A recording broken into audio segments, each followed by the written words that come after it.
Sputnik Sweetheart by Haruki Murakami. अध्याय 1। परिचय। एकाकी उपग्रह की कहानी। किसी भी कहानी की शुरुआत अक्सर सबसे शांत होती है, जहां बीज बोए जाते हैं, पर जिनकी जड़ें धीरे धीरे इतनी गहरी होती जाती हैं कि वे आगे आने वाले हर तूफान को थाम लेती हैं। हमारी कहानी भी ऐसे ही एक शांत मोड़ से शुरू होती है, जहां हमारा कथावाचक, जिसे हम बस के नाम से जानते हैं, हमें अपने जीवन के सबसे जरूरी व्यक्ति से मिलवाता है। सुमिरे के एक साधारण सा व्यक्ति है। वो लगभग 25 साल का है और उसका पेशा भी उतना ही सीधा है, एक प्राथमिक विद्यालय का अध्यापक। वो बच्चों को पढ़ाता है, उन्हें दुनिया के शुरुआती सबक देता है, लेकिन उसकी अपनी दुनिया उतनी सरल नहीं है। उसकी पहचान उस अनकहे, अनसुलझे प्यार में बसी है जो वह सुमिरे के लिए महसूस करता है। के और सुमिरे का संबंध कोई सामान्य दोस्ती नहीं है। ये दो एकाकी आत्माओं का गठबंधन है जो एक दूसरे की परिक्रमा करती है। के अपनी भावनाओं को शब्दों में पिरोने का साहस कभी नहीं कर पाया, शायद इसलिए कि वह जानता था सुमिरे के मन में उसके लिए वह आग नहीं थी, सिर्फ गहरी आत्मीयता, एक अटूट विश्वास और शायद दोस्ती का वो दुर्लभ किनारा जहां आप अपनी आत्मा को खोल कर रख सकते हैं। वो उसे चाहता था। हां, इस बात को उसने अपने दिल के सबसे अंधेरे कोने में छुपा कर रखा था, जहां सिर्फ उसकी अपनी परछाई ही दस्तक दे सकती थी। वह दूर से सुमिरे के जीवन को देखता रहा, एक वफादार उपग्रह की तरह, जिसे पता है कि वह अपने ग्रह के इतना करीब कभी नहीं जा पाएगा कि वह उसके आकर्षण को पूरी तरह से महसूस कर सके। और सुमिरे साधारणता से कोसों दूर थी। वह एक तूफानी, अव्यवस्थित आत्मा थी, जिसकी जिंदगी एक स्पष्ट धुरी पर नहीं चलती थी। वो खुद को लेखिका कहती थी, हालांकि उसने अभी तक कुछ भी प्रकाशित नहीं किया था। उसका सपना था कि वह एक महान उपन्यास लिखे, वो अपनी कलम की ताकत से दुनिया को बदल दे। लेकिन उसकी ये इच्छा एक जुनून की तरह थी, जिसने उसे बाकी सभी चीजों से दूर कर दिया था। वह एक तरह की विद्रोही थी, जिसने औपचारिक शिक्षा या कॉरपोरेट दुनिया के बंधनों को पूरी तरह से नकार दिया था। कि हमें बताता है कि सुमिरे की बौद्धिक दुनिया कितनी विशाल थी। वह दर्शन शास्त्र, साहित्य और कला पर ऐसे घंटों बात कर सकती थी, जैसे ये उसके घर के सदस्य हों। लेकिन भावनात्मक रूप से वो बेहद नादान थी, या शायद जानबूझकर दुनिया से कटी हुई थी। पुरुष उसके लिए महज दोस्त थे, या तो वो उनसे दोस्ती करती थी या उन्हें नजरअंदाज करती थी। प्रेम, विवाह या यहां तक कि किसी के साथ एक रात बिताना, ये सब उसके लिए निरर्थक थे। वो अपनी जवानी और अपनी जिंदगी की जरूरतों को लेखन की भट्टी में झोंक रही थी। कि यह भी बताता है कि वह और सुमिरे एक दूसरे के लिए कैसे जरूरी थे। सुमिरे अपनी अजीबोगरीब सोच, अपने बेतरतीब विचारों और अपने अकेलेपन को के सामने उड़ेल देती थी, और के अपनी शांत प्रकृति के कारण उस सबको बिना किसी सवाल या जजमेंट के सोख लेता था। वो उसका सुनने वाला था, उसका स्थिर केंद्र था। इस पहले अध्याय में कि हमें यह एहसास कराता है कि सुमिरे का लेखन का जुनून और उसका एकाकी जीवन एक ही सिक्के के दो पहलू थे। वह एक सच्ची चीज की तलाश में थी, शायद ऐसा लेखन जो उसकी आत्मा को व्यक्त कर सके, लेकिन इस खोज में उसने दुनिया के सबसे बुनियादी रिश्ते, प्रेम से खुद को दूर कर लिया था। के का ये परिचय हमें उस एकाकीपन के सागर में उतारता है जिसमें ये दोनों तैर रहे हैं। सुमिरे अपनी महत्वाकांक्षाओं के कारण अकेली है, और के अपने अनकहे प्यार के कारण। यह अध्याय एक घोषणा पत्र है कि हमारी कहानी प्रेम की कमी और अनसुलझे आकर्षण के दर्द पर आधारित होगी। के एक विनम्र कथावाचक होते हुए भी अपनी आवाज में एक दर्द छुपाए हुए है, एक ऐसा दर्द जो जल्द ही एक बड़े रहस्य की नींव रखेगा। वह सुमिरे के लिए एक स्पुतनिक, एक वफादार सहयात्री, जो जानता है कि उसका स्वीटहार्ट किसी और ही कक्षा में जाने की तैयारी कर रहा है। उपन्यास का शीर्षक स्पुतनिक स्वीट हार्ट सुमिरे को संदर्भित करता है। रूसी शब्द स्पुतनिक का अर्थ है एक सहयात्री, जो एक एकाकी उपग्रह का भी नाम है। ये एकाकीपन और अप्रत्याशित प्रेम के कारण अपनी कक्षा से भटक चुके एक प्रेमी का प्रतीक है। अध्याय 2, मियू का प्रवेश जुनून की पहली दस्तक। ये एक रोजमर्रा का दिन था कि अपने अकेलेपन की परिचित छाया में लिपटा हुआ था, अपनी सामान्य दिनचर्या में व्यस्त था, जब अचानक उसके फोन की घंटी बजी। दूसरी तरफ सुमिरे थी, लेकिन उसकी आवाज में एक ऐसा बदलाव था जो के ने पहले कभी नहीं सुना था। यह केवल खुशी नहीं थी, ये एक शुद्ध उन्मादी उत्साह था, जैसे किसी ने उसकी बंद पड़ी बैटरी को अचानक एक शक्तिशाली चार्ज दे दिया हो। उसकी आवाज में वो लेखक वाला अनिश्चितपन नहीं था, बल्कि किसी ऐसे व्यक्ति का आत्मविश्वास था जिसे पता है कि उसने अपने जीवन के केंद्र को खोज लिया है। और इस उत्साह का कारण थी एक नई महिला, मियू। सुमिरे लगभग सांस लिए बिना के को बताती है कि वह मियू से मिली है और वह उससे तुरंत, गहराई से और पूरी तरह से प्यार करने लगी है। यहां शब्द पसंद करना या आकर्षित होना नहीं है। सुमिरे जिस तीव्रता से इसका वर्णन करती है, वो किसी आध्यात्मिक अनुभव से कम नहीं लगता। ये सुमिरे के लिए एक विस्फोटक घटना थी, जिसने उसकी अब तक की पुरुषों से विरक्त पहचान को ध्वस्त कर दिया। जिस सुमिरे ने प्रेम और रिश्तों को उपन्यासों में पढ़ने लायक विषय माना था, वो अचानक खुद एक प्रेम कहानी की पात्र बन गई थी। मियू, जैसा कि सुमिरे वर्णन करती है, एक साधारण महिला नहीं थी। वह उम्र में सुमिरे से बड़ी थी, शायद 40 के आसपास। वह एक सफल व्यवसायी थी, जिसका काम वाइन के आयात से जुड़ा था। वो हमेशा सुंदर और महंगे कपड़े पहने रहती थी। उसका एक विशिष्ट आकर्षण था, एक ऐसा शांत आत्मविश्वास जो दूर से ही महसूस होता था। के, जो वर्षों से सुमिरे का सबसे वफादार उपग्रह था, अचानक महसूस करता है कि वह अब दूर धकेल दिया गया है। उसके लिए यह फोन कॉल एक झटके से कम नहीं था। उसकी सबसे करीबी दोस्त, जिसका भावनात्मक केंद्र हमेशा उसकी पहुंच में था, अब एक नए शक्तिशाली आकर्षण बल की चपेट में आ चुकी थी। इस अध्याय में के का आंतरिक संघर्ष मूक और मार्मिक है।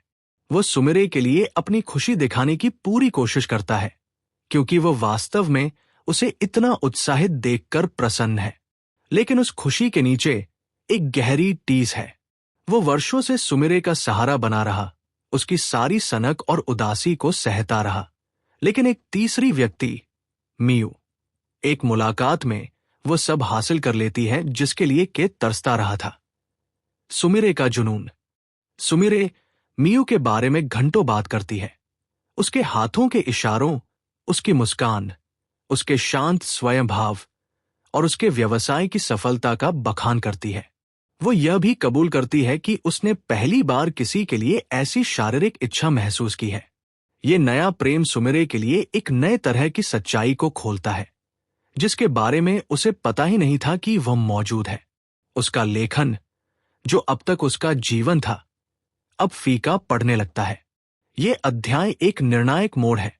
यह स्थापित करता है कि सुमिरे का प्रेम त्रिकोण अब जटिल हो चुका है, कि सुमिरे को चाहता है, सुमिरे मियू को चाहती है, और मियू अभी भी एक रहस्य है, एक शांत, सुंदर, लेकिन शायद भावनात्मक रूप से अप्राप्य ध्रुव।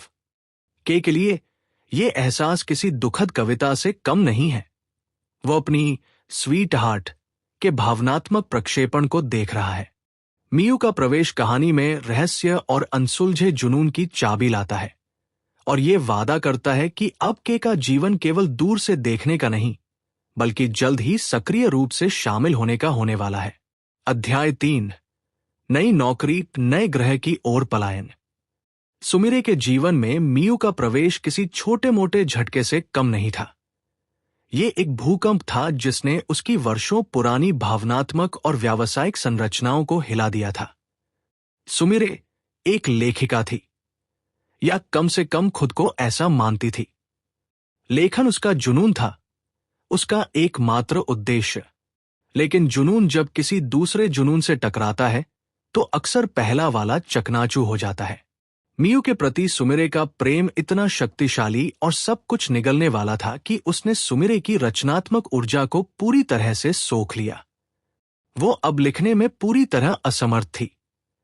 कलम उठाना, विचारों को क्रम देना, शब्दों को कागज पर उतारना, जो कभी उसके जीवन का सार था, अब एक बोझ बन गया था। उसके अंदर की लेखक मर चुकी थी या शायद गहरी नींद में चली गई थी, एक नए, अधिक ज्वलंत जुनून के लिए जगह बनाते हुए। इस रचनात्मक शून्यता और मियू के लिए अथाह आकर्षण के बीच सुमिरे एक क्रांतिकारी निर्णय लेती है। वो अपनी मौजूदा नौकरी छोड़ देती है और मियू के लिए काम करने का फैसला करती है। ये केवल एक नौकरी का बदलाव नहीं था, बल्कि अपनी पहचान और अपने भविष्य के मार्ग का संपूर्ण त्याग था। वो अब एक लेखिका नहीं, बल्कि मियू की निजी सहायक बनने वाली थी, जिसके कर्तव्य में यूरोप भर में उसके साथ यात्रा करना शामिल था।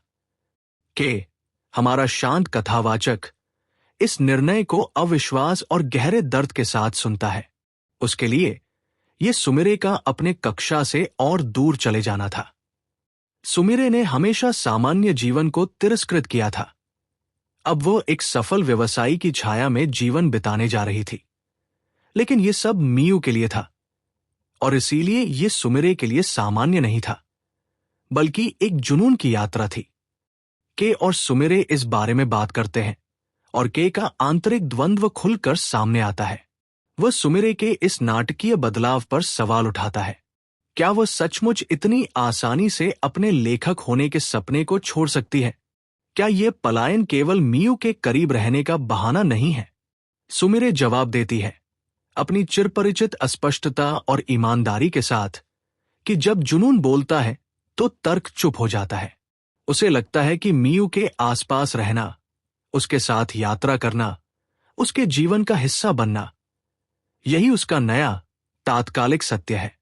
सुमिरे का तर्क है कि वह अब खालीपन महसूस करती है, और मियू ही वह है जो उस खालीपन को भर सकती है।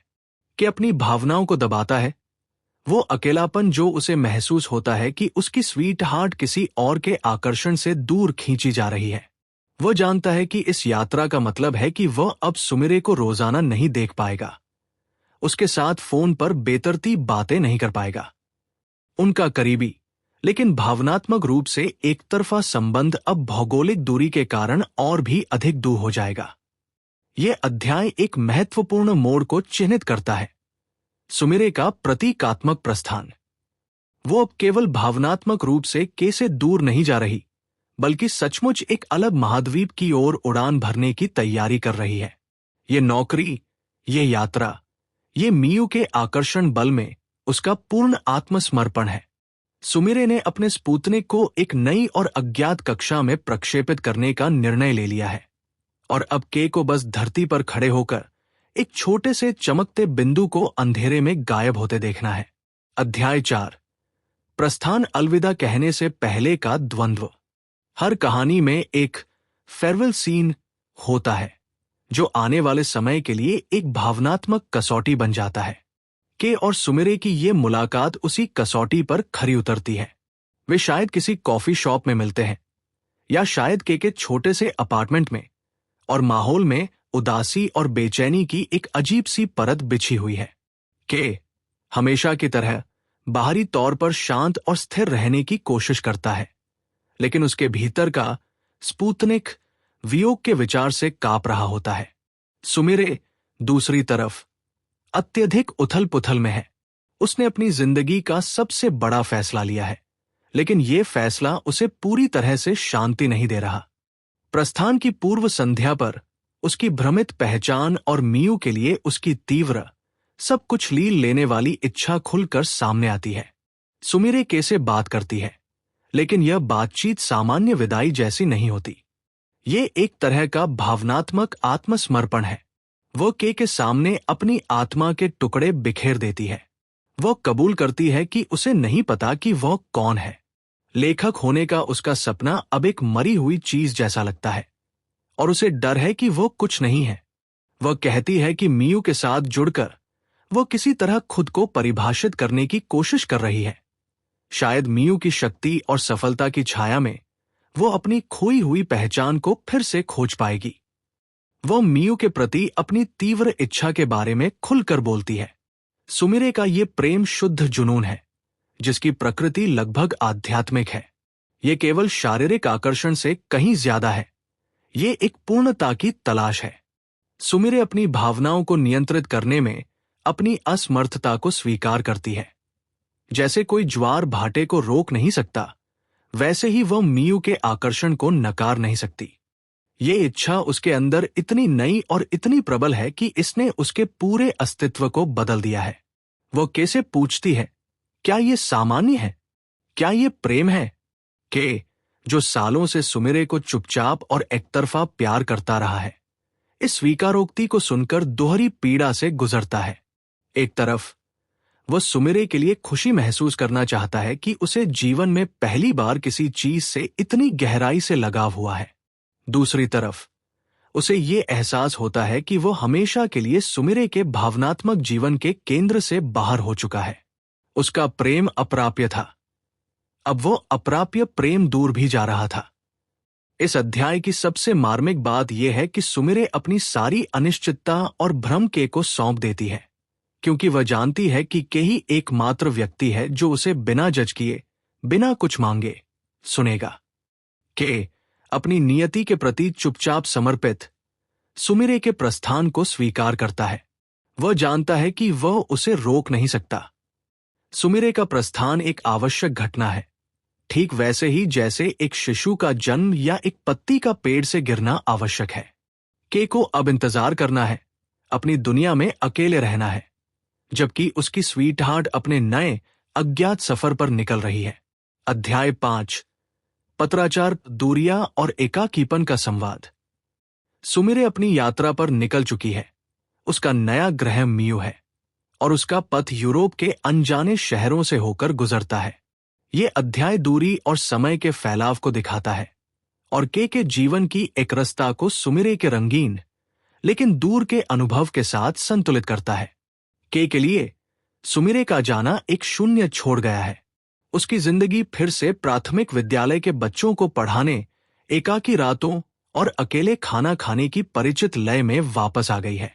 अब सुमिरे की आवाज या उसकी बेतरतीब उपस्थिति नहीं है जो उसकी दुनिया को हिला सके, लेकिन इस शून्य को भरने के लिए उन्हें एक नया सेतु मिलता है, पत्राचार। यह अध्याय लगभग पूरी तरह से उन पत्रों और पोस्ट कार्डों के इर्द गिर्द घूमता है जो सुमिरे के को भेजती है। ये डाक के टुकड़े के लिए जीवन रेखाएं हैं, दूर चमकते उस तारे से आ रहे संकेत जिसे वह देख तो सकता है लेकिन छू नहीं सकता। सुमिरे के पोस्ट कार्ड दुनिया के अलग अलग हिस्सों से आते हैं। पेरिस की चमकदार रोशनी, इटली के ऐतिहासिक शहर और यूरोप के शांत ग्रामीण इलाकों से। उसके पत्र अक्सर उत्साह से भरे होते हैं। वह मियू के काम, उनकी यात्राओं, उनके द्वारा देखे गए सुंदर दृश्यों और उनके द्वारा चखे गए अद्भुत वाइन का वर्णन करती है।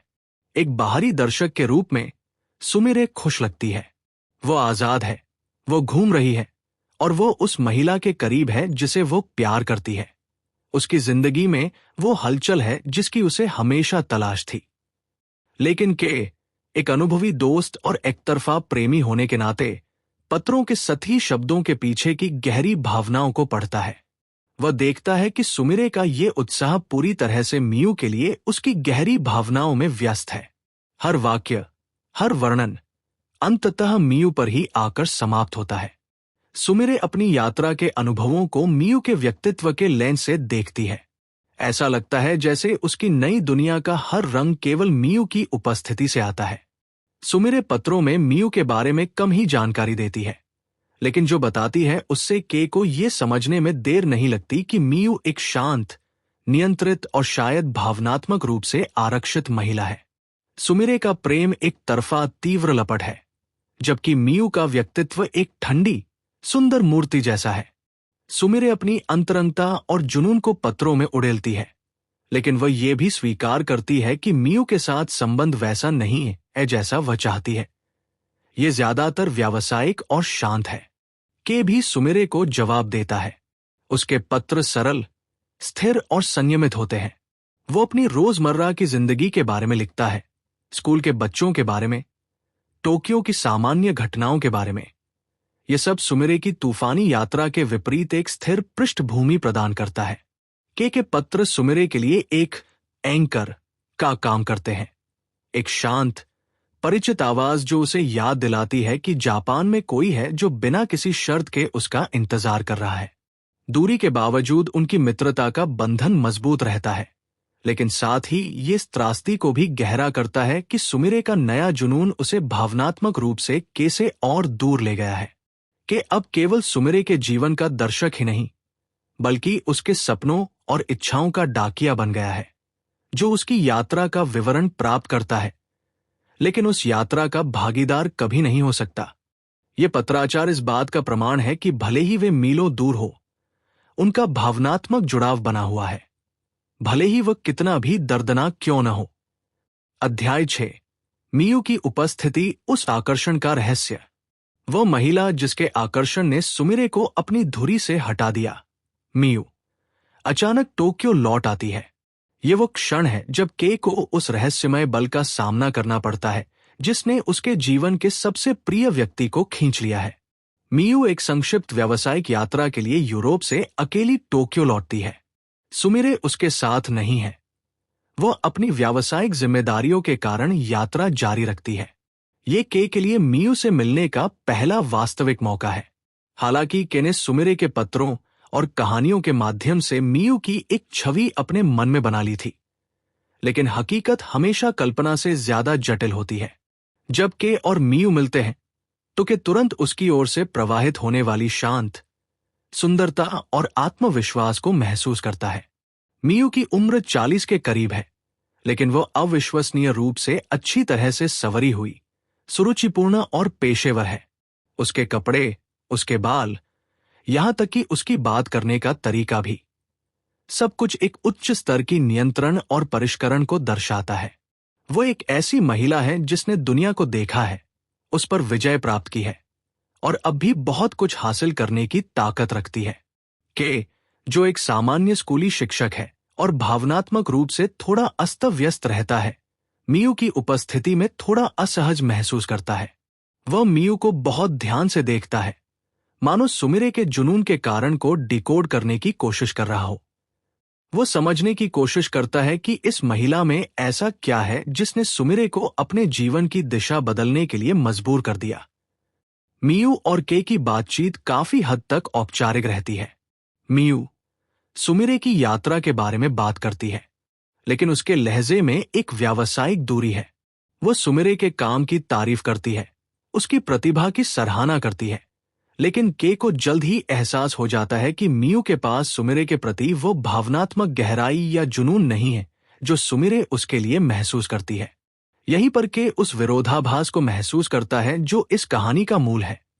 मियू भावनात्मक रूप से बहुत दूर है। उसकी आंखें सुंदर है, लेकिन उनमें एक खालीपन या शायद एक नियंत्रित उदासी है। उसकी मुस्कान मोहक है, लेकिन वह कभी उसकी आंखों तक नहीं पहुंचती। मियू एक रहस्यमय, अप्राप्य सुंदरता का प्रतिनिधित्व करती है। वो एक ऐसा दर्पण है जिसमें सुमिरे अपना जुनून देखती है, लेकिन वह दर्पण वापस कुछ भी प्रतिबिंबित नहीं करता। के एक तीसरे व्यक्ति के रूप में उस दुखद त्रिकोण को अपनी आंखों से देखता है। सुमिरे का बेपनाह, झुलसा देने वाला प्रेम मियू की शांत, अभेद्य दीवार से टकरा रहा है। वह महसूस करता है कि मियू एक तरह से अपूर्ण है, शायद भावनात्मक रूप से खंडित है, जो सुमिरे के पूरेपन के लिए तैयार नहीं है। यह मुलाकात के लिए एक महत्वपूर्ण क्षण है। अब वह जानता है कि सुमिरे का प्रेम एकतरफा क्यों है। मियू आकर्षक हो सकती है, सफल हो सकती है, लेकिन वह सुमिरे की भावनात्मक मांगों को पूरा करने में सक्षम नहीं है। के उस महिला को देखता है जिसने उसे उसकी प्रिय दोस्त से दूर कर दिया है, लेकिन वह मियू को दोषी नहीं ठहरा पाता। वो केवल उसकी सुंदरता और उसके भीतर की उदासी को महसूस करता है। के को अब यकीन हो गया है कि सुमिरे की ये यात्रा भले ही रोमांचक हो, लेकिन इसका अंत भावनात्मक रूप से संतोषजनक नहीं होगा। वह जानता है कि सुमिरे को वो कभी नहीं मिलेगा जिसकी उसे इतनी शिद्दत से तलाश है। अब जब मियू जापान से वापस चली जाती है तो के को अपने एकाकी जीवन पर फिर से विचार करने का समय मिलता है। अध्याय 7, शादी एकाकीपन की भव्य दावत। ये अध्याय एक भावनात्मक अंतराल है, एक शांत क्षण जहां के अपनी जिंदगी की स्थिति, अपने अतीत और अपने अप्रत्याप्य भविष्य पर विचार करता है।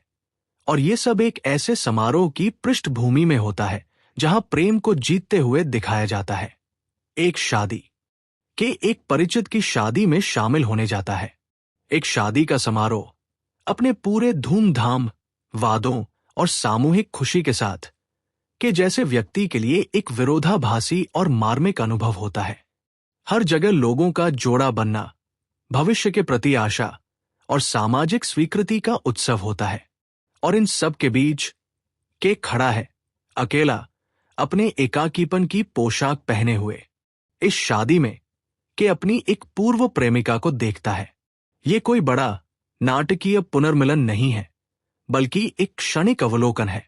उस महिला को देखकर के अतीत की यादों में खो जाता है, उन रिश्तों की यादों में जो उसने बनाए थे, उन भावनाओं की यादों में जो उसने कभी साझा की थी, और उन विफलताओं की यादों में जो उन संबंधों के अंत का कारण बनी। वो याद करता है कि कैसे उसके सारे रिश्ते अंततः किसी न किसी वजह से ढह गए।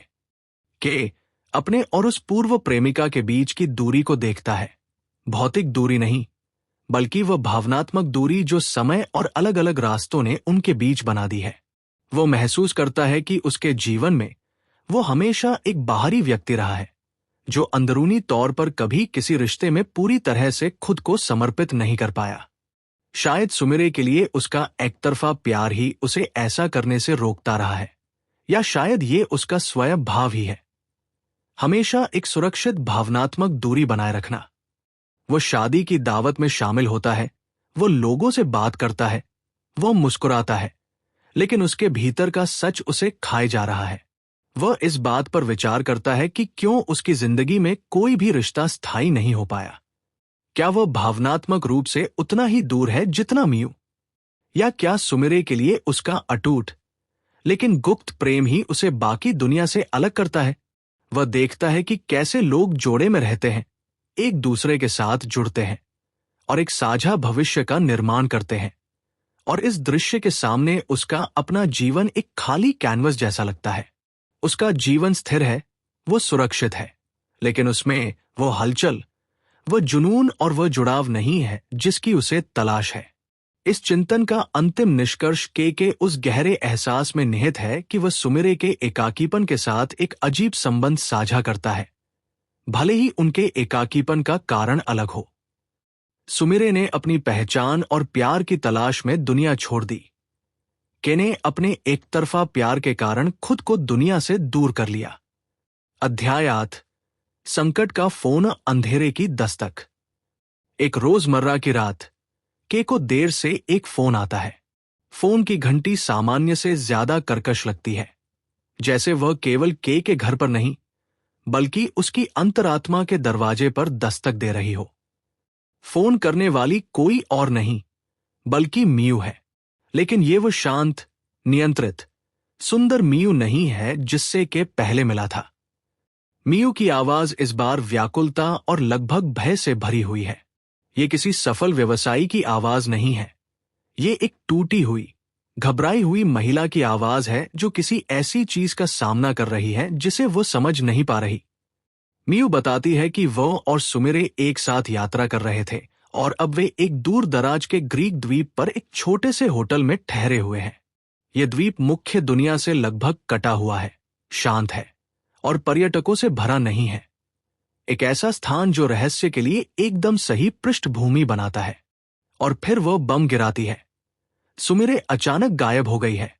के को पहले तो यकीन नहीं होता। उसका मन तुरंत तर्क संगत स्पष्टीकरणों की ओर जाता है। क्या सुमिरे भाग गई? क्या वो बस टहलने गई है? क्या वह नाराज है? लेकिन मियू की व्याकुलता और उसके द्वारा दिए गए विवरण के सारे तर्कों को ध्वस्त कर देते हैं। मियू बताती है कि सुमिरे बिना किसी चेतावनी के, बिना कोई नोट छोड़े, और सबसे अजीब बात, अपना सारा सामान, यहां तक कि अपना पासपोर्ट और लैपटॉप भी पीछे छोड़कर गायब हो गई है। ऐसा नहीं लगता कि वह आत्महत्या के लिए गई हो, क्योंकि उसने कोई संकेत नहीं दिया था।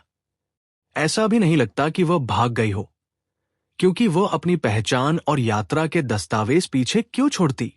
मियू का अनुरोध भावनात्मक रूप से बेहद प्रबल है। वह के को मदद के लिए आने को कहती है।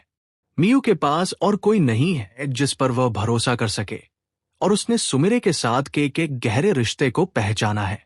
मियू का ये अनुरोध इस बात की पुष्टि करता है कि संकट वास्तविक है और ये पारंपरिक पुलिस जांच से परे है। उसे लगता है कि के ही एकमात्र व्यक्ति है जो सुमिरे की अप्रत्याशित, अपरंपरागत सोच को समझ सकता है। के एक पल में अपनी सामान्य, स्थिर दुनिया से उखड़ जाता है। उसका वर्षों का शांत, एक तरफा प्रेम अब एक वास्तविक, तत्काल जिम्मेदारी में बदल जाता है। उसे अपनी भावनाओं को किनारे रखकर, तर्क की मशाल थाम कर उस रहस्यमय अंधेरे में कूदना होगा। सुमिरे ने जो जुनून पाया था, वो अब एक भयानक लुप्त हो जाने की घटना में बदल गया है। के, जो अब तक केवल सुमिरे के जीवन का दर्शक था, अब उसका सक्रिय खोजकर्ता बन जाता है। उसे न केवल सुमिरे को ढूंढना है, बल्कि उस रहस्य को भी सुलझाना है जिसने मियू के नियंत्रण को तोड़ दिया है और जो इस बात का संकेत देता है कि ये गायब होना किसी सामान्य मानवीय कृत्य से कहीं ज्यादा गहरा है। अब के का असली सफर शुरू होता है। अध्याय 9।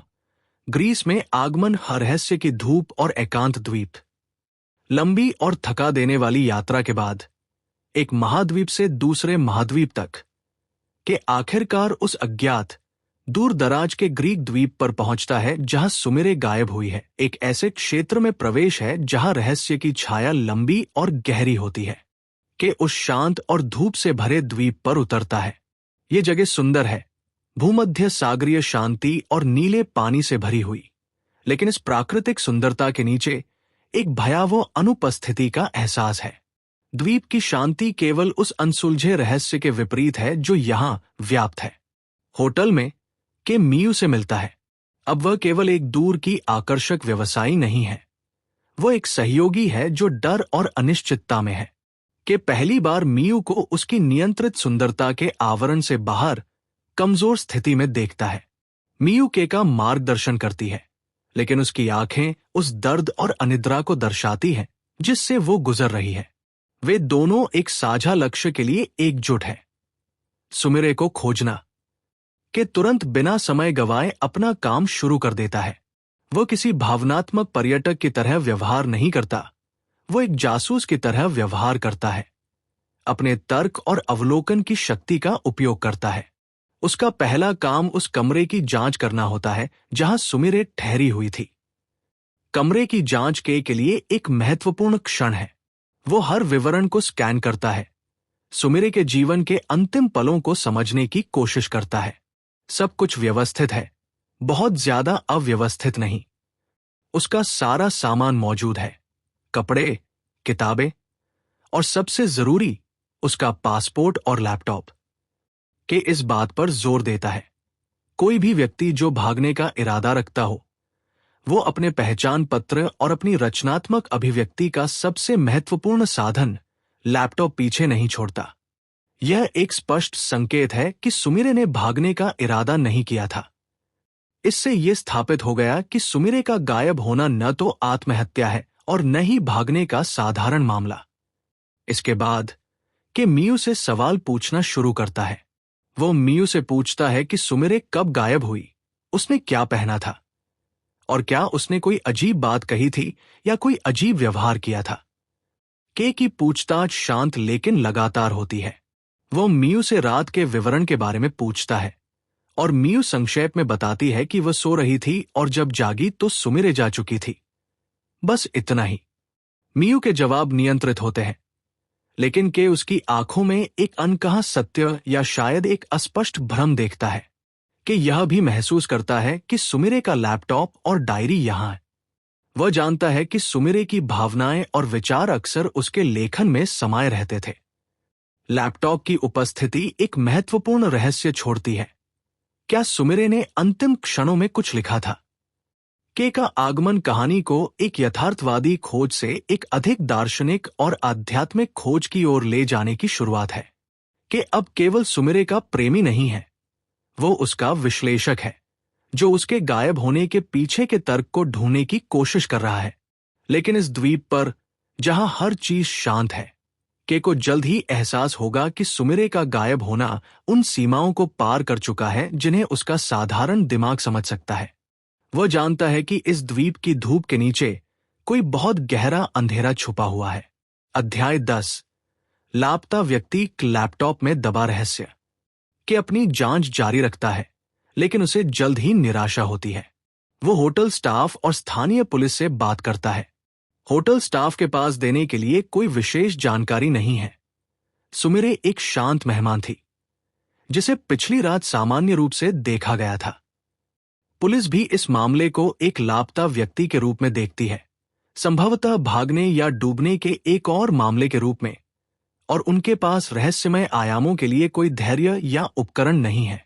उनका दृष्टिकोण सीमित और यथार्थवादी है, जो के की स्पुतनिक वाली सोच के विपरीत है। के को एहसास होता है कि सुमिरे के गायब होने की कुंजी इस द्वीप की मिट्टी या समुद्र में नहीं है, बल्कि सुमिरे के दिमाग में है। वो वापस होटल के कमरे में लौटता है और सुमिरे के निजी सामान पर ध्यान केंद्रित करता है, विशेष रूप से उसके लैपटॉप पर। के लैपटॉप को खोलता है और वहां उसे एक गुप्त फाइल मिलती है। ये कोई अधूरा उपन्यास नहीं है, नहीं ये किसी को संबोधित अंतिम पत्र है। ये सुमिरे के स्वयं के विचार है, एक तरह की डायरी प्रविष्टि जो उसके गायब होने से ठीक पहले लिखी गई लगती है। इस गुप्त फाइल को पढ़कर के की रीढ़ में सिहरन दौड़ जाती है। सुमिरे ने उसमें अपने अंदर की एक अजीब और बढ़ती हुई भावना का वर्णन किया है। वह भावना जिसे वो लुप्त होना, फेडिंग कहती है। सुमिरे लिखती है कि वह शारीरिक रूप से यहां है, लेकिन भावनात्मक या आध्यात्मिक रूप से वो खुद को खो रही है। उसे लगता है कि उसकी आत्मा उसके शरीर से अलग हो रही है, दूर जा रही है, जैसे कोई रेडियो सिग्नल धीरे धीरे धुंधली हो जाती है। वह बताती है कि वह मियू के प्रति अपने तीव्र प्रेम और जुनून से इतनी भरी हुई है कि वो खुद को संभाल नहीं पा रही है। इस जुनून की तीव्रता ने शायद उसको तोड़ दिया है। वो लिखती है कि वह एक दूसरे पक्ष या एक समानांतर आयाम की ओर खींची जा रही है, जहां वो शायद अपने वास्तविक रूप में मौजूद हो सकती है। यह फाइल के लिए आंखें खोलने वाली होती है। यह पुष्टि करती है कि सुमिरे ने न तो आत्महत्या की है और न ही वह भागी है। उसने जानबूझकर भौतिक दुनिया को छोड़ा है, या कम से कम उस प्रक्रिया का अनुभव किया है जिसने उसे भौतिक दुनिया से अलग कर दिया है। यह रहस्य अब पुलिस के लिए लापता व्यक्ति का मामला नहीं रहता। ये के लिए एक दार्शनिक और आध्यात्मिक खोज बन जाता है। के को अब यह विश्वास होने लगता है कि सुमिरे की भावनाएं इतनी तीव्र हो गईं कि वह अपनी इच्छा से या अनिच्छा से वास्तविकता के पर्दे को पार कर गई। ये के को बताता है कि उसकी यात्रा का उद्देश्य अब केवल एक महिला को खोजना नहीं है, बल्कि उसके एकाकीपन और प्यार की असाधारण प्रकृति को समझना है। के को अब मियू की मदद की जरूरत है, क्योंकि सुमिरे की समस्या किसी साधारण दुनियावी दायरे की नहीं है। के अब अपनी प्रिय दोस्त के अनसुलझे रहस्य का सामना करने के लिए तैयार है। अध्याय 11। दूरबीन अनदेखी दुनिया का अवलोकन। सुमिरे का गायब होना यथार्थ की सीमाओं को पार कर चुका है। अब के और मियू दोनों एक ऐसे रहस्य का सामना कर रहे हैं जिसे पुलिस या तर्क सुलझा नहीं सकते। के और मियू एक दोपहर में द्वीप के एक ऊंचे स्थान पर चढ़ने का फैसला करते हैं, एक ऐसा बिंदु जहां से पूरे समुद्र और आसपास के छोटे द्वीपों का विहंगम दृश्य दिखाई देता है। यह भौगोलिक ऊंचाई प्रतीकात्मक रूप से ज्ञान और अवलोकन की ऊंचाई को भी दर्शाती है। वे अब सामान्य खोज से ऊपर उठकर सुमिरे के गायब होने के गहरे अपार्थिव अर्थ को समझने की कोशिश कर रहे हैं। इस ऊंचे स्थान पर उन्हें एक अजीब चीज मिलती है, एक पुरानी जंग लगी दूरबीन जिसे किसी पर्यटक ने वर्षों पहले वहां छोड़ दिया था। यह दूरबीन अब किसी काम की नहीं लगती, लेकिन के और मियू दोनों ही इसे किसी खजाने की तरह देखते हैं। यह टूटी हुई दूरबीन कहानी के केंद्र में एक शक्तिशाली रूपक बन जाती है। के और मियू बारी बारी से इस दूरबीन में से देखते हैं। वे जानते हैं कि ये उन्हें सुमिरे को नहीं दिखाएगी, लेकिन वे इस कार्य को एक आध्यात्मिक या ध्यानपूर्ण क्रिया के रूप में करते हैं। दूरबीन, जो चीजों को करीब लाती है, यहां दूर और अनदेखी चीजों की खोज का प्रतिनिधित्व करती है। वे सुमेरे को भौतिक रूप से नहीं, बल्कि भावनात्मक या आध्यात्मिक रूप से खोजने की कोशिश कर रहे हैं। वे उस दूसरे पक्ष को देखना चाहते हैं जिसका उल्लेख सुमेरे ने अपने लैपटॉप में किया था। मियू, हमेशा की तरह शांत लेकिन अब थोड़ी खुली हुई, के को अपने अनुभव बताती है। वह देखती है कि कैसे समुद्र की सतह दूर क्षितिज पर चमक रही है, लेकिन उस चमक के नीचे कितना अंधेरा है। ये मियू के अपने आंतरिक जीवन का प्रतिबिंब है, बाहर से सुंदर और सफल, लेकिन भीतर से खालीपन और अंधेरे से भरा हुआ। कि जब दूरबीन में से देखता है तो वह केवल समुद्र या आसपास के द्वीप ही नहीं देखता, वह सुमेरे के एकाकीपन को देखता है। वह कल्पना करता है कि सुमेरे कैसे एक स्पूतनिक स्वीटहार्ट की तरह इस द्वीप से बाहर निकलकर वास्तविकता की कक्षा से दूर ब्रह्मांड के अकेलेपन में खो गई होगी। यह अवलोकन के को एहसास कराता है कि सुमेरे का प्रेम और उसकी इच्छाएं इतनी विशाल थी कि उन्हें यह छोटी सी दुनिया संभाल नहीं पाई। उनकी ये यात्रा और दूरबीन में से झांकना इस बात की पुष्टि करता है कि उनकी खोज अब तार्किक नहीं रही। वे अदृश्य की खोज कर रहे हैं, सुमेरे की आत्मा के मार्ग को समझने की कोशिश कर रहे हैं। यह अध्याय दोनों पात्रों के बीच एक अनकहा बंधन भी बनाता है। वे दोनों अलग अलग तरीकों से सुमेरे से भावनात्मक रूप से जुड़े हुए हैं और दोनों ही उसके लुप्त होने के रहस्य को एक साथ समझने की कोशिश कर रहे हैं। मियू की ओर से के प्रति अब अधिक विश्वास और स्वीकृति है। दूरबीन में देखने के बाद मियू कुछ और बताने के लिए तैयार हो जाती है, एक ऐसा रहस्य जो सुमेरे के गायब होने की अलौकिक प्रकृति को पूरी तरह से समझाएगा। अध्याय 12, मियू की कहानी, खोए हुए स्वयं का रहस्य। मियू, जो हमेशा इतनी नियंत्रित और निजी रही है, अब के सामने अपने जीवन का सबसे दर्दनाक और अलौकिक अनुभव प्रकट करती है। ये घटना उसकी किशोरावस्था से जुड़ी है, जब वो अपनी जवानी की दहलीज पर थी। मियू बताती है कि वर्षों पहले वो एक थीम पार्क में एक फेरिस व्हील झूला पर फंस गई थी। ये कोई सामान्य खराबी नहीं थी। वह रात के बीच में आसमान में बहुत ऊंचे पूरी तरह से अकेली फंस गई थी। चारों ओर की रोशनी और संगीत बंद हो चुके थे और वहां सिर्फ सन्नाटा और अंधेरा था। ये अलगाव और डर का एक चरम क्षण था।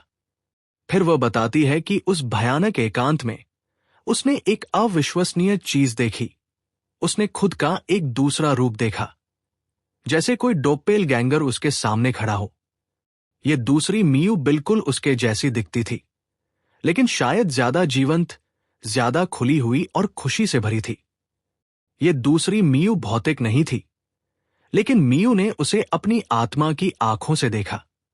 और फिर जो हुआ वह मियू के जीवन का निर्णायक मोड़ था। दूसरी मियू अचानक गायब हो गई, जैसे हवा में घुल गई हो या शायद किसी अनदेखे आयाम में चली गई हो। और जैसे ही वह दूसरी मियू गायब हुई, मियू को लगा कि उसका अपना आंतरिक कोर भी उससे छीन लिया गया है। मियू बताती है कि इस घटना के बाद वो शारीरिक रूप से तो सामान्य रही, लेकिन भावनात्मक रूप से पूरी तरह से बदल गई। वो अब यौन या रोमांटिक इच्छा महसूस करने में असमर्थ हो गई। उसका शरीर, एक महिला का शरीर, प्रेम और कामुकता की भावनाओं को संसाधित नहीं कर पाता था। वह सफल हुई, उसने पैसा कमाया, लेकिन वह भीतर से खाली थी, एक ऐसे खोल की तरह जिसमें केवल बाहरी प्रदर्शन बचा था। उसने महसूस किया कि उसका असली स्वयं उस दूसरी मियू के साथ कहीं दूसरे पक्ष में चला गया है। ये कहानी के लिए एक शक्तिशाली स्पष्टीकरण है। वो अब समझता है कि क्यों मियू सुमेरे के गहन प्रेम का जवाब नहीं दे सकी। मियू के भीतर वह भावनात्मक उपकरण ही नहीं बचा था जो प्रेम को स्वीकार कर सके। लेकिन सबसे महत्वपूर्ण बात यह है कि यह कहानी सुमेरे के गायब होने की कुंजी है। मियू की कहानी सुमेरे की लैपटॉप फाइल के साथ मिलकर एक निष्कर्ष की ओर इशारा करती है। सुमेरे का भी वही हुआ है जो मियू के स्वयं के साथ हुआ था। सुमेरे का जुनून इतना तीव्र था, उसकी लुप्त होने की भावना इतनी प्रबल थी कि उसने भी वास्तविकता के पर्दे को पार कर लिया है। मियू की ये स्वीकारोक्ति के लिए बेहद मार्मिक है। वह देखता है कि मियू भी एक टूटी हुई आत्मा है जो सुमिरे की तरह ही अकेली है। के को अब पता चलता है कि उसकी खोज केवल एक व्यक्ति को ढूंढने की नहीं है, बल्कि दो टूटी हुई आत्माओं के बीच के रहस्य को समझने की है। एक जो पहले ही गायब हो चुकी है और दूसरी जो अब गायब होने के कगार पर है। मियू की कहानी के भीतर के अकेलेपन को मियू के अकेलेपन से जोड़ती है और कहानी को अलौकिक रूप से यथार्थवादी बना देती है। अध्याय 13, लुप्त होते निशान का स्वीकारोक्ति का दर्द। जब तक के उस रहस्य को नहीं जानता था, उसके पास आशा थी। लेकिन अब जब उसे पता चल चुका है कि सुमिरे का गायब होना किसी साधारण दुनियावी दायरे का नहीं है, तो उसकी खोज की प्रकृति बदल जाती है। अब वह किसी भौतिक शरीर या किसी भाग कर गए व्यक्ति की तलाश नहीं कर रहा। वो एक ऐसी आत्मा की तलाश कर रहा है जो यथार्थ के पर्दे को पार कर चुकी है। इस अध्याय की शुरुआत एक मार्मिक औपचारिकता से होती है। सुमिरे की खोज आधिकारिक तौर पर बंद कर दी जाती है। स्थानीय पुलिस, जो पहले से ही इस मामले को जटिल मान रही थी, के लिए अब कोई तर्कसंगत रास्ता नहीं बचा है। कोई सुराग नहीं है, कोई शरीर नहीं है और कोई स्पष्ट मकसद नहीं है। कानूनी रूप से सुमिरे एक लापता व्यक्ति बनी रहती है, लेकिन के और मियू के लिए सत्य कहीं और है। के अब पूरी तरह से इस बात को स्वीकार करता है कि सुमिरे सचमुच गायब हो गई है। ये एक कठिन स्वीकारोक्ति है, क्योंकि ये उसके दिमाग को उन सभी तार्किक संभावनाओं को छोड़ने के लिए मजबूर करती है जिन पर वो वर्षों से भरोसा करता आया है। सुमिरे डूब नहीं गई, उसने आत्महत्या नहीं की, वो भाग नहीं गई। इसके बजाय उसने अपनी तीव्र, अनसुलझी इच्छाओं और एकाकीपन के कारण अनजाने में एक दूसरे आयाम में प्रवेश कर लिया है, जैसा कि मियू के साथ हुआ था। के और मियू दोनों ही इस भयानक निष्कर्ष के बोझ को साझा करते हैं। के इस बात पर विचार करता है कि सुमिरे को आखिरकार वही मिल गया जिसकी वह तलाश कर रही थी। एक तरह का पूर्ण अलगाव, एक चरम एकांत जो उसकी अस्थिर आत्मा को शांत कर सकता था। वह देखती है कि कैसे सुमिरे, जो हमेशा स्पुतनिक की तरह किसी चीज की परिक्रमा करती रही, अब अपनी खुद की स्थायी कक्षा में स्थापित हो गई है, चाहे वो कक्षा कितनी भी अकेली क्यों न हो। मियू, जो इस समय तक भावनात्मक रूप से टूटी हुई और थक चुकी है, के साथ के की बॉन्डिंग और गहरी होती है। वे एक दूसरे के साथ दुख साझा करते हैं, उस महिला के लिए दुख जो अब उन दोनों के जीवन से जा चुकी है।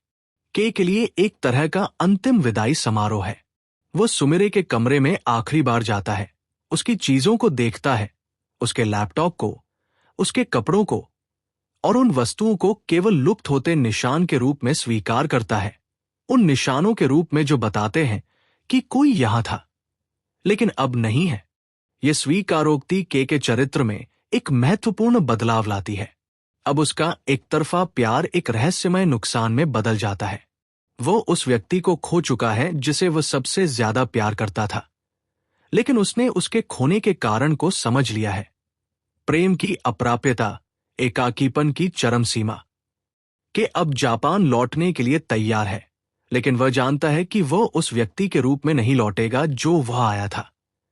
ग्रीक द्वीप और सुमिरे का रहस्य उसे एक अलग, अधिक समझदार और निश्चित रूप से और भी ज्यादा एकाकी व्यक्ति बनाकर वापस भेज रहा है। अध्याय 14, वापसी अतीत के साए और बदला हुआ वर्तमान। अब जब खोज बंद हो गई है, तो के को जापान वापस जाना होगा। के जापान लौटता है, लेकिन वह अब वो व्यक्ति नहीं है जो कुछ हफ्ते पहले गया था। द्वीप पर हुई घटनाओं ने, सुमिरे के रहस्यमय गायब होने और मियू की अलौकिक कहानी ने उसके जीवन को अपरिवर्तनीय रूप से बदल दिया है। अब वह केवल अपने एकतरफा प्यार के एकाकीपन से नहीं जूझ रहा, वो यथार्थ की सीमाओं के टूटने के ज्ञान से जूझ रहा है। कि अपने साथ केवल यादें लेकर नहीं आता, वो सुमिरे की निजी वस्तुएं लेकर आता है। उसका बैग, उसके कुछ कपड़े और सबसे महत्वपूर्ण उसका लैपटॉप, डायरी। ये वस्तुएं अब सिर्फ सामान नहीं है, ये सुमिरे के अस्तित्व के अवशेष है, ऐसे निशान जो उसके उस दूसरे पक्ष में चले जाने के बाद पीछे छूट गए हैं। इन वस्तुओं को अपने साथ लाना के लिए एक प्रतीकात्मक कार्य है। ये अब उसका कर्तव्य है कि वह सुमिरे के जीवन और उसके रहस्य को संभाले। के टोक्यो में अपनी पुरानी जिंदगी में लौटने की कोशिश करता है। वह अपने प्राथमिक विद्यालय के अध्यापक के काम पर वापस जाता है, लेकिन उसकी पुरानी दिनचर्या अब बेमानी और कृत्रिम लगती है। बच्चों की मासूमियत भरी आवाजें, गणित के सीधे सादे सवाल, ये सब उस गहरे असाधारण सत्य के सामने फीके पड़ जाते हैं जिसका उसने ग्रीक द्वीप पर सामना किया था।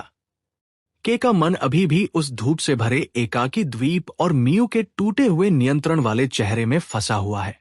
वो हर समय सुमिरे के बारे में सोचता है। वो अपने एकांत में उस अंधेरे खालीपन को महसूस करता है जिसे सुमिरे ने पीछे छोड़ दिया है।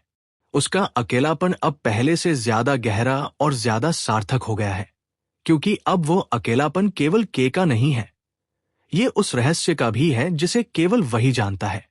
के लिए वापसी का मतलब है दुख को अपने साथ ढोना। वो सुमिरे के सामान को अपने पास रखता है, खासकर उसके लेखन को, जिसे वह जानता है कि उसे अभी और पढ़ना है। ये एक बोझ है, लेकिन ये एक पवित्र कर्तव्य भी है। उसे लगता है कि इन वस्तुओं के माध्यम से सुमिरे अभी भी उससे जुड़ी हुई है। वो अब सुमिरे के रहस्य का संरक्षक बन गया है। वो अपनी जिंदगी के पिछले रिश्तों, अपने वर्तमान एकाकीपन और सुमिरे के लिए अपने अनकहे प्यार के बीच के अंतर संबंधों को देखता है। अध्याय 15, पत्र सीमा रेखा पर लिखा सत्य। के सुमिरे के लैपटॉप में लिखे बाकी लेखों को पढ़ने का साहस जुटाता है।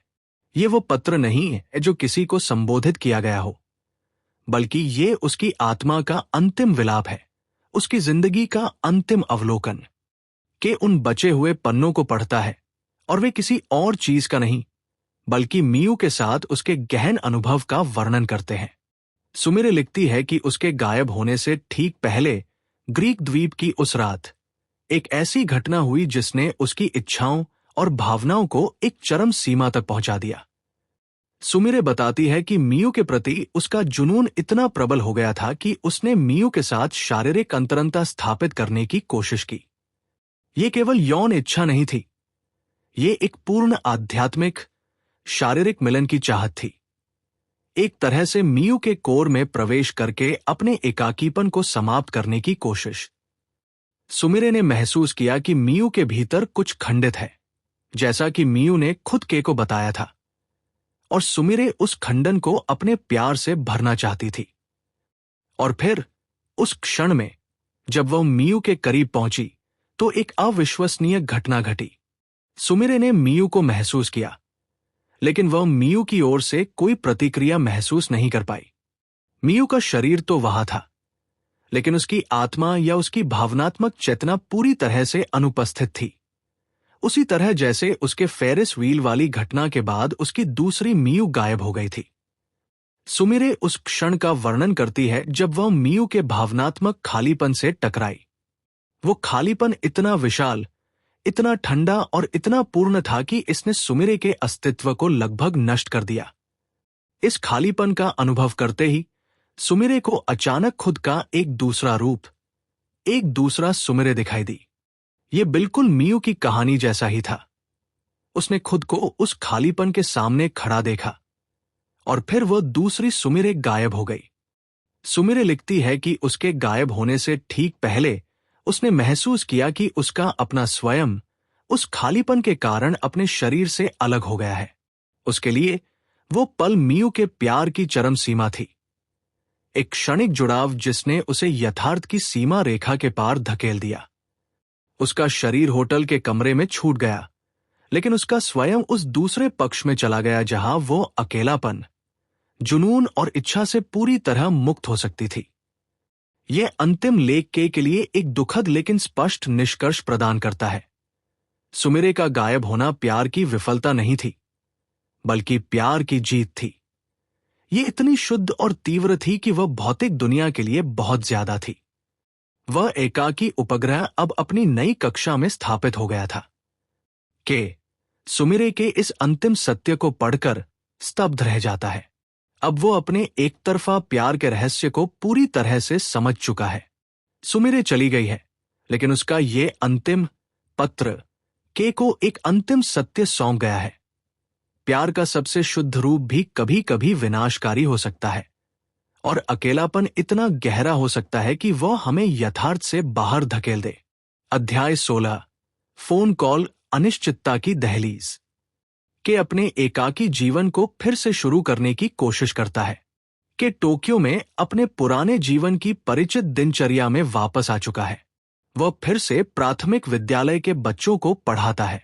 वह गणित और विज्ञान के सरल तार्किक संसार में काम करता है, जो उस अलौकिक सत्य के विपरीत है जिसका उसने ग्रीक द्वीप पर सामना किया था। लेकिन के अब पहले वाला के नहीं है। वह अब और भी ज्यादा अकेलेपन से जूझ रहा है। उसका अकेलापन अब सिर्फ प्यार की कमी का नहीं है, ये उस ज्ञान का बोझ है जिसे वो किसी और के साथ साझा नहीं कर सकता। वो अपनी स्वीट हार्ट को खो चुका है, और अब वह केवल उसके अवशेषों और एक अजीब अविश्वसनीय कहानी का संरक्षक है।